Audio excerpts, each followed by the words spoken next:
Assalamualaikum warahmatullahi wabarakatuh.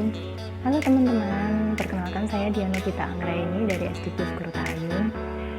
Di sini saya akan menceritakan sekilas tentang asesmen kompetensi minimum.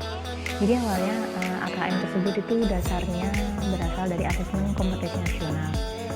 Asesmen kompetensi nasional tersebut dibagi menjadi 3. Yang pertama adalah asesmen kompetensi minimum atau kita biasa kenal dengan AKM. Yang kedua ada survei karakter. Yang ketiga ada survei lingkungan belajar. Dari AKM itu sendiri ada 2 penilaian yang akan dimunculkan. Ada 2 asesmen, yang pertama ada literasi, yang kedua adalah numerasi. Sedangkan pada survei karakter tujuannya adalah untuk pencapaian hasil emosional Pancasila lebih pada 5 indikator Pancasila. Sedangkan untuk survei lingkungan belajar yaitu aspek mendukung sebagai pengetahuan dasar atau base learning. Kembali pada survei karakter, ada 6 karakteristik yang harus kita pelajari di sana. Yang pertama adalah ketuhanan, kedua kebinekaan, ketiga kemandirian, keempat gotong royong, kelima nalar kritis, dan keenam kreativitas. Di situ kita membimbing anak-anak supaya bisa berpikir kritis masuk dalam 6 aspek karakter. Dari hasil asesmen nasional ada beberapa manfaat yang nanti akan didapatkan oleh siswa. Ada beberapa potret kualitas pembelajaran, umpan balik untuk peningkatan kualitas pembelajaran di sekolah, dan untuk pembelajaran di lingkungan sekitar sekolah atau bersifat kedaerahan. Dasar tersebut penyusunan program peningkatan kualitas pembelajaran untuk daerah disesuaikan dengan kondisi daerah masing-masing. Sedangkan asesmen nasional menghasilkan info yang memantau pengembangan mutu dari waktu ke waktu atau kontinuitas, kesenjangan antara sistem pendidikan dan sistem evaluasi pendidikan yang ada di sekolah. Asesmen nasional menunjukkan apa yang seharusnya menjadi tujuan sekolah, mengembangkan kompetensi dan karakteristik siswa. Lagi kembali pada karakteristik siswa, kita kembali pada survei karakter dan lingkungan belajar. Asesmen nasional memberi gambaran untuk karakteristik esensial sekolah yang efektif untuk perbaikan mutu belajar. Dipahami ya, perbaikan mutu belajar, ditekankan pada prosesnya, tidak pada hasilnya. Sedangkan hal-hal yang harus kita pelajari untuk anak didik kita adalah beberapa poin tentang literasi dan numerasi, penekanan pada literasi dan numerasi. Tujuan konteks AKM adalah secara personal, sosial, budaya, dan saintifik.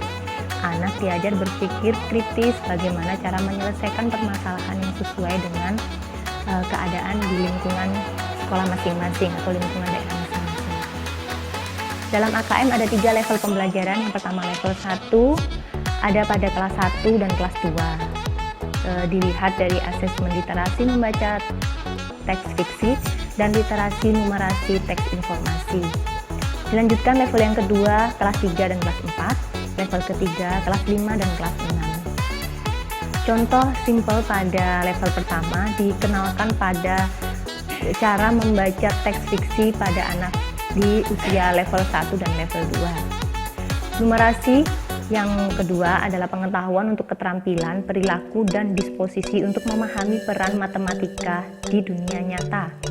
Numerasi mencakup 5 aspek. Yang pertama adalah bilangan, 2 pengukuran dan geometris, 3 data dan ketidakpastian, dan keempat adalah aljabar. Sedangkan konteksnya lebih pada aspek kehidupan sehari-hari, yaitu personal, sosial, budaya, dan saintifik. Setelah kita memahami aspek-aspek dari numerasi dan literasi, ada 4 kategori siswa dalam tingkat penguasaan kompetensi. Yang pertama, perlu intervensi khusus atau bimbingan khusus. Itu ditujukan untuk anak-anak sesuai dengan kemampuan yang masih memerlukan bimbingan khususnya. Dilihat dari mana? Dari hasil asesmen sekolah, belum ke asesmen nasional. Yang kedua ada tingkat dasar, yang ketiga ada cakap, dan yang keempat adalah mahir. Bagaimana anak-anak bisa mencapai 4 tahapan ini?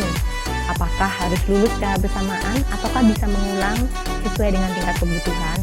Ya, bisa mengulang sesuai dengan tingkat kebutuhan masing-masing siswa, karena tidak semua siswa bisa lulus secara bersamaan, dan bisa mengulang pada waktu siswa membutuhkan pengulangan di poin tertentu atau pada tingkatan tertentu. Ada beberapa alternatif. Dari salah satunya adalah pembelajaran berbasis konten atau kompetensi. Di situ ditekankan pada tingkat penguasaan siswa. Jika siswa tersebut sudah lulus, bisa dilanjutkan ke kompetensi selanjutnya, tidak perlu menunggu teman lainnya yang belum lulus. Dan jika siswa tersebut masih belum mampu, bisa mengulangi kompetensi yang belum tuntas. Sekilas tentang asesmen kompetensi minimum dan asesmen nasional dari saya, Diana Pita Anggraini. Jika ada sesuatu yang kurang, saya mohon maaf. Assalamualaikum.